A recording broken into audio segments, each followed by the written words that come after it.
Thursday, March 23rd, 1944. Dear Kitty, things are running more or less normally again now.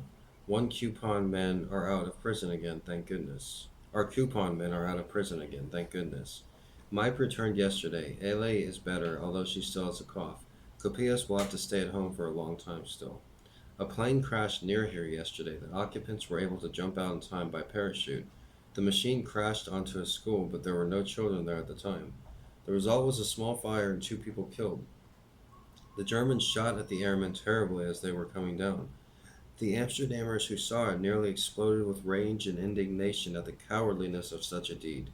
We, I'm speaking of the ladies, nearly jumped out of our skins. I loathe the blasted shooting. I often go upstairs after supper nowadays and take a breath of the fresh evening air.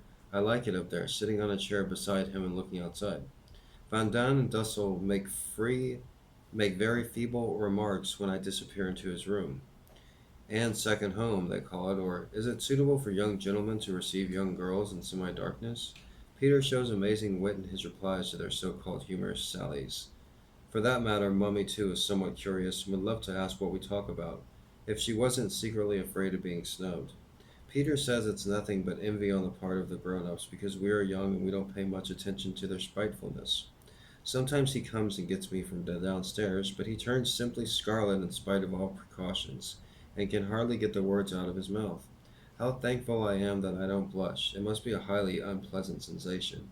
Daddy always says I'm prudish and vain, but that's not true. I'm just simply vain. I have not often had anyone tell me I was pretty, except a boy at school who said I looked so attractive when I laughed. Yesterday I received a genuine compliment from Peter, and just for fun I will tell you roughly how the conversation went. Peter so often used to say, "Do laugh, Anne." That struck me as odd, and I asked, "Why must I always laugh?" "Because I like it. You get such dimples in your cheeks when you laugh." "How do they come, actually?" "I was born with them. I've got one in my chin, too. That's my only beauty." "Of course not. That's not true." "Yes, it is. I know quite well that I'm not a beauty. I never have been and never shall be." "I don't agree at all. I think you're pretty." "That's not true. If I say so, then you take it from me it is." Then I naturally said the same of him. I hear a lot from all sides about the sudden friendship we don't take much notice of, all the parental chatter that remarks are so feeble.